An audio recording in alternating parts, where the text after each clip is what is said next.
திருமலக ஜபாலி கோயில் தான் வந்திருக்கும். இது ஒரு காட்டுக்குள்ளே இருக்குங்க. அந்த போர்டு போட்டிருக்காங்க பார்த்தீங்களா, காட்டுக்குள்ளே தாங்க போனோம். வாங்க போய் பார்க்கலாம். இதுக்கு மலைக்கு மேலே ஒரு மலைங்க. ஆமாங்க, திருப்பதி மலையில் இது ஒரு சின்ன மலை. அந்த மலையில் தான் நம்ம ஒரு 2 கிலோமீட்டர் டக் பண்ணி போனோம். 2 கிலோமீட்டர் ஃபுல்லாக படிக்கட்டாமல் இருக்குமே, எப்படி போகுதுன்னு யோசிக்காதீங்க. இது மலை மேலே ஏறி கொஞ்சம் சமதளமாக போயிட்டு திருப்பி இறங்கும். இப்போ நம்ம ஏறிட்டு இருக்கோமா, ஏறினோன்னா கொஞ்சம் சமதளமாக கொஞ்சம் வரும், அதுக்கப்புறமா தாங்க இறக்கம் வரும். 2 பக்கமும் ஃபுல்லாக ஃபாரஸ்ட்டு, நடுவில் பாதை மட்டும் சூப்பராக இருக்குது பார்த்தீங்களா. பியூர் காற்று வேணும்னு நம்ம இங்கே தாங்க போனோம். உங்களுக்கு ட்ரக் பண்ணுற அந்த அலுப்புன்றதே தெரியாது, அவ்வளோ அருமையாக இருக்கும். இந்த பக்கம் பார்த்தீங்களா, இது ஒரு புண்ணிய தீர்த்தங்க. ராமர், லக்ஷ்மணன், சீதா, அனுமன் எல்லாரும் இங்கே வந்து தங்கியிருந்ததாக சொல்கிறாங்க. இது பேர் ராம தீர்த்தம்னு சொல்கிறாங்க. இது பின்னாடி சீதா தீர்த்தமும் இருக்குது, அதையும் உங்களுக்கு காட்டுறேன். முக்கியமான விஷயம் சொல்ல மறந்துட்டேன் பார்த்தீங்களா, இது தாங்க ஆஞ்சநேயன் பிறந்த இடம்னு சொல்கிறாங்க. ஆமாங்க, ஆஞ்சநேயோட அம்மா அஞ்சனா தேவி இருக்காங்களே, இது பக்கத்தில் ஆகாஷ கங்கா இருக்குது. அந்த வீடியோ போன வீடியோ நம்ம பார்த்துருப்பீங்க பாருங்க. அங்கே தவம் புரியுறாங்க. அதோட தவத்தோட பலனாக வந்து ஆஞ்சநேயர் வந்து இங்கே பிறகுறாரு. இந்த கோயில் வந்து ரொம்ப பழமையான கோயிலுங்க. 15ஆம் நூற்றாண்டாக சேர்ந்தது. அதுக்கப்புறம் கொஞ்சமாக ரெனிவல் பண்ணி அதை வந்து கும்பாபிஷேகம் எடுத்துருக்காங்க. சூப்பராக இருக்குது பார்த்தீங்களா. தங்க பெயிண்ட் வச்சு சும்மா ஜிக்கு ஜக்க ஜக்குன்னு மின்னுதுங்க கோயில். சூப்பராக இருக்குது கோயில். அனைவருக்கும் வணக்கம். Welcome to Riddhi media. இப்போ நம்ம பார்க்க போகிற இடம் ஜபாலி தாங்க. ஆமாங்க, திருமலக ஜபாலி கோயில் தான் வந்திருக்கும். இது ஒரு காட்டுக்குள்ளே இருக்குங்க. அந்த போர்டு போட்டிருக்காங்க பார்த்தீங்களா, காட்டுக்குள்ளே தாங்க போனோம். வாங்க போய் பார்க்கலாம். இதோட பற்றி ஃபுல் டீட்டெயிலாக போக எக்ஸ்பிளைன் பண்ணுறேன். வாங்க. நம்ம அந்த எப்படி இங்கே வந்தன்றது ஃபுல்லாக ப்ரீவியஸ் வீட்டில் சொல்லி இப்போ பார்த்து வந்துருங்க, அப்போ தான் தெரியும்.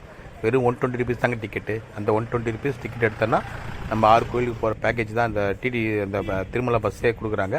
அந்த பஸ்ஸில் தான் ஏறி வந்தோம். நம்ம பார்த்துட்டு இது எங்கன்னா ஆகாச கங்காக்கும் வேணுகோபால் சுவாமி டெம்பிளுக்கும் நடுவில் இருக்குங்க.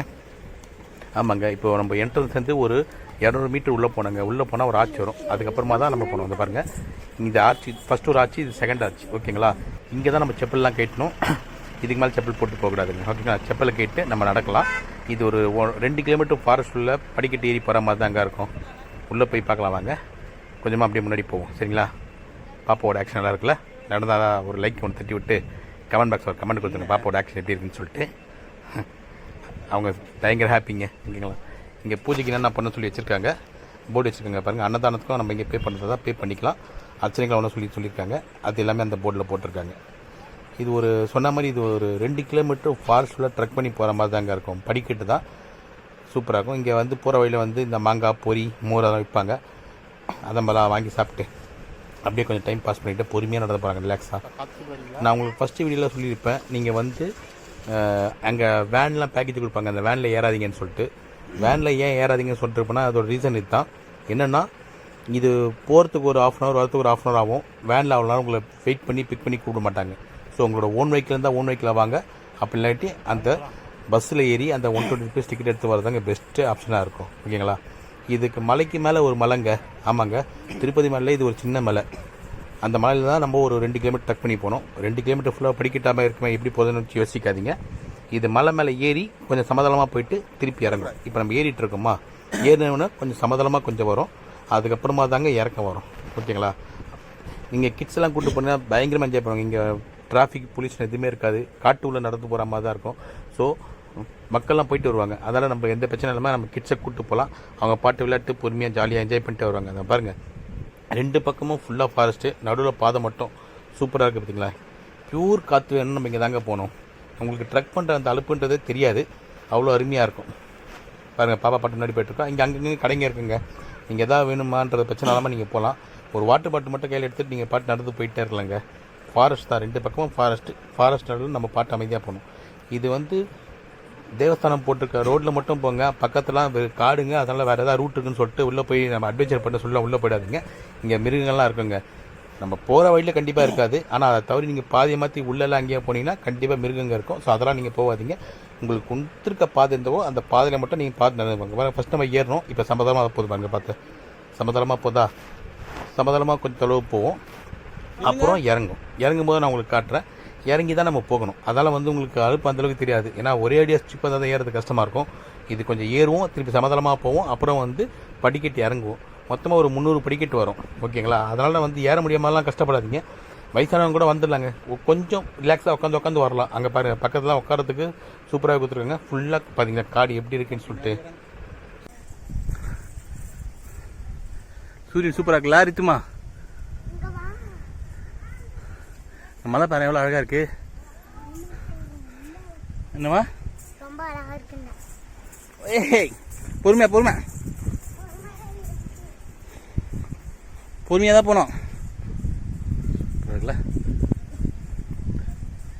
அழகாக இருக்கு. இடி இடிக்குது. கிளைமேட்டும் சூப்பராக இருக்கு.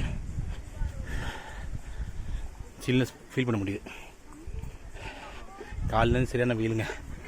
இப்போ தான் சில்னஸ் ஃபீல் பண்ண முடியுது. நைட்லாம் குளிருது, பகலாக தான் ரொம்ப ஹீட்டாக இருக்குது. சென்னை மாதிரியே இருக்குதுங்க பகல் டைமில். ஆனால் ஈவினிங்கில் அப்படியே குளிருதுங்க. 5 மணி ஆகுது, டோட்டலாக மாறிடுச்சு. மழை தூள் போடுதா? அதுக்குள்ளே போயிடலாம் சரியா? நாங்கள் போனது ஈவினிங் டைமில் சூப்பராகவே இருந்துச்சுங்க. நீங்கள் ஒன்று போனீங்கன்னா மார்னிங் 6 o'clock ஆப்ரேட் ஆகும். நீங்கள் ஒன்று மார்னிங் 6 o'clockலேருந்து ஒரு 10 o'clock முன்னாடி வந்துடுங்க. இல்லைனா ஒரு 4 o'clock போங்க. 2 விஷயங்க. ஒன்று உங்களுக்கு அந்தளவுக்கு வெயில் தெரியாது. ஏன்னா வெயில் தெரிஞ்சால் கஷ்டமாக இருக்கும்ல, படிக்கிட்டு ஏறதுக்கு கஷ்டமாக இருக்கும். நீங்கள் வெறுங்கால் நடக்கணும், மேலே சீட்லாம் இருக்காது. அதுக்கு ஒன்று என்னென்னா, இந்த கோயில் வந்து நடுவில் வந்து நட சாத்தியிருப்பாங்க. ஒரு 12லேருந்து 2 மணிக்கு சாத்தியிருப்பாங்க. அப்போ வந்து நம்ம வெயிட் பண்ணுற மாதிரி இருக்கும். ஸோ அதனால தான் நான் அந்த பஸ்ஸு வந்து மார்னிங் 6 மணிலேருந்து ஆப்ரேட் பண்ணுவாங்க. மார்னிங் 6 மணிலேருந்து ஈவினிங் 7 மணிக்கு ஆப்ரேட் பண்ணுவாங்க. ஓகேங்களா? ஸோ அதனால் நீங்கள் வந்து அந்த டைமிங் பார்த்து வந்துங்க. அப்போ தான் வந்து நம்மளோட டைம் வேஸ்டேஜ் ஆகாமல் இருக்கும். நம்ம நிறைய பேர் என்ன பண்ணுவோங்க, பாருங்களேன் காடு சூப்பராக இருக்கும். குரங்கு இங்கே அதிகமாக இருக்குங்க. ஏகப்பட்ட குரங்கு இருக்குது. ஆனால் நம்மளை டிஸ்டர்ப் பண்ணாது. நீங்கள் கொண்டு போகிற பொருள் மட்டும் கொஞ்சம் பத்திரமா பார்த்துங்க. ஏன்னா நீங்கள் ஷோல்டர் பேக் கொண்டு போனால் பிரச்சனை இல்லை. நீங்கள் கையில் எதாவது கொண்டு போனால் கண்டிப்பாக அந்த குரங்கு வந்து அது வேலையை கட்ட ஆரம்பிச்சிடும். தேங்காய் பானம் தான் பிடிங்கிறங்க. நிறைய குரங்கு பாருங்களேன். ஆனால் அது பாட்டு உட்காந்துருக்கு. இந்த குட்டி சூப்பராக இருக்குல்ல குட்டி குரங்கு. இந்த சுற்றியே இந்த மலையை சுற்றி நிறைய குரங்கு இருக்குது. ஆஞ்சநேயர் கோயில் சுற்றியே இங்கேயும் சரி கோயிலாண்டியும் சரி ஏகப்பட்ட குரங்கு. ஸோ குரங்கு கிட்ட மட்டும் கொஞ்சம் கேர்ஃபுல்லாக இருங்க. ஓகேங்களா? வாங்க போவோம். அதாங்க, ஒன்று மார்னிங் போகலாம், இல்லை ஈவினிங் போகலாம். அதுதான் நல்ல டைம்னு சொல்லுவேன். ஏன்னா வந்து நம்ம டைம் வேஸ்ட் பண்ண தேவையில்ல. நம்ம திருப்பதி போனால் நிறைய பேர் நம்ம என்ன பண்ணுறோம்னா, ஃபஸ்ட்டு ஸ்ட்ரைட்டாக போயிட்டு வெங்கடாஜலபதி மட்டும் பார்த்துட்டு வந்துடுறோம். அப்படி இல்லைங்க, அதை சுற்றி நிறைய புண்ணிய ஸ்தலம் இருக்குங்க. எல்லாமே புண்ணிய தீர்த்தம்னு சொல்லுவாங்க. இந்த புண்ணிய தீர்த்தம்லாம் போயிட்டு வந்தால் நம்மளுக்கு நிறைய பலன் கிடைக்குங்க. ஒரு 2 நாள் எக்ஸ்டெண்ட் பண்ணுங்க, பொறுமையாக போய் பார்த்தலாம். முன்னாடி ப்ரீவியஸ் வீடியோலாம் நான் போட்டிருக்கேன் பாருங்கள். எல்லா கோயிலுக்கும் இன்டெப்த்தாக போட்டிருக்கேன். எல்லாமே கிளியராக கொடுத்துருக்கேன். அதை பார்த்துருவாங்க. இப்போ பாருங்கள், நம்ம முன்னாடி நடந்து போயாச்சு. இன்னொரு பக்கத்தில் வந்துட்டுங்க, கோயில் பக்கத்தில் வந்தாச்சு. இன்னொரு 60 மீட்ரு போனால் அங்கே ரைட்டில் திரும்பினா போயிடலாம், கோயிலுக்கு போயிடலாம். அப்படியே வாங்க, முன்னாடி பாங்க. நம்ம போய் பார்த்துட்டு உங்களுக்கு கோயிலோட ஹிஸ்ட்ரியை சொன்ன மறந்துட்டு பார்த்தீங்களா? வாங்க, கோயிலோட ஹிஸ்ட்ரி ஃபுல்லாக உங்ககிட்ட சொல்கிறேன். இப்போ நம்ம முன்னாடி போயிட்டு ரைட் சைடில் கட் பண்ணால் ஃபஸ்ட்டு ஒரு குளம் வந்துடுங்க. இந்த குளம் பார்த்தீங்களா? இது ஒரு புண்ணிய தீர்த்தங்க. ராமர், லக்ஷ்மணன், சீதா, அனுமன் எல்லாரும் இங்கே வந்து தங்கியிருந்ததாக சொல்கிறாங்க. ராமன், லக்ஷ்மணன், சீதாலாம் வந்து அந்த திருப்பதி வந்துட்டு திருப்பதி தீர்த்தத்தில் குளிச்சுட்டு இங்கே வந்து தங்கி இந்த தீர்த்தத்தில் குளிச்சா சொல்கிறாங்க. இது பேர் ராம தீர்த்தம்னு சொல்கிறாங்க. இது பின்னாடி சீதா தீர்த்தமும் இருக்குது. அதையும் உங்களுக்கு காட்டுறேன். முக்கியமான விஷயம் சொல்ல மறந்துட்டு பார்த்தீங்களா? இது தாங்க ஆஞ்சநேயன் பிறந்த இடம்னு சொல்கிறாங்க. ஆமாங்க, ஆஞ்சநேயோட அம்மா அஞ்சனா தேவி இருக்காங்களே, இது பக்கத்தில் ஆகாஷ கங்கா இருக்குது. அந்த போன வீடியோ நம்ம பார்த்துருப்பீங்க பாருங்க. அங்கே தவம் புரிகிறாங்க. அதோட தவத்தோட பலனாக வந்து ஆஞ்சநேயர் வந்து இங்கே பிறகுறாரு. ஆஞ்சநேயர் பிறந்த இடம்னு சொல்கிறாங்க. இங்கே பாருங்கள், இங்கே பக்கத்தில் ஒரு பெரிய மரம் இருக்குது. அந்த பெரிய மரத்தில் விநாயகரோட உருவம் அப்படியே இருக்குங்க. இயற்கையாகவே வந்திருக்கு. அதுக்கு திருச்சனம்லாம் வாங்கி தடவிட்டு மேலே காயின்லாம் வைக்கிறாங்க பாருங்கள். அவ்வளோ பெரிய மரங்க, பிரம்மாண்டமான மரம்.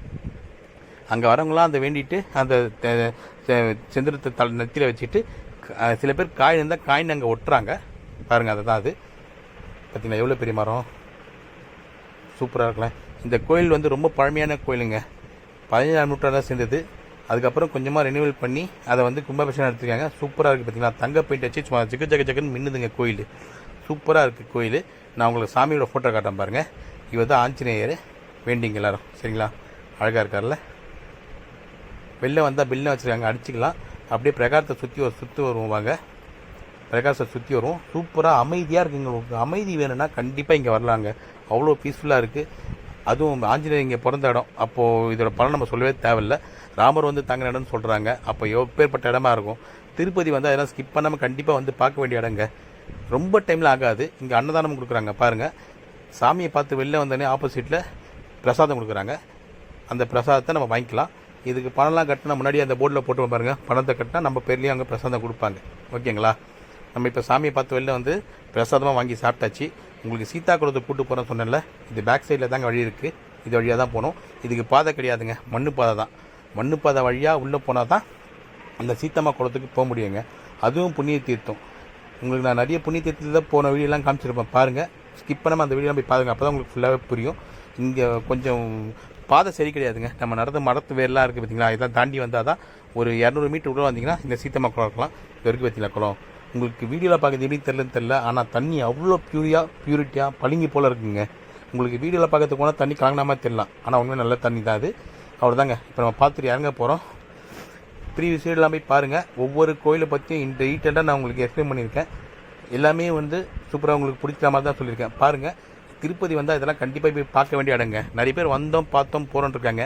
ஒரு 2 நாள் ரிலாக்ஸுக்காக போகிறோமா, ஒரே ஒரு நாள் எக்ஸ்ட்ரா எடுங்க. இந்த கோயிலெலாம் போய் பாருங்கள், உங்களுக்கு மன திருப்தி அதிகமாக கிடைக்குங்க. நம்ம பாலாஜி போய் பார்க்குறோம், 2 நாள் வெயிட் பண்ணுறோம். இங்கே போய் பார்த்தா நம்மளுக்கு இன்னும் புண்ணியம் கிடைக்கும். சரிங்களா?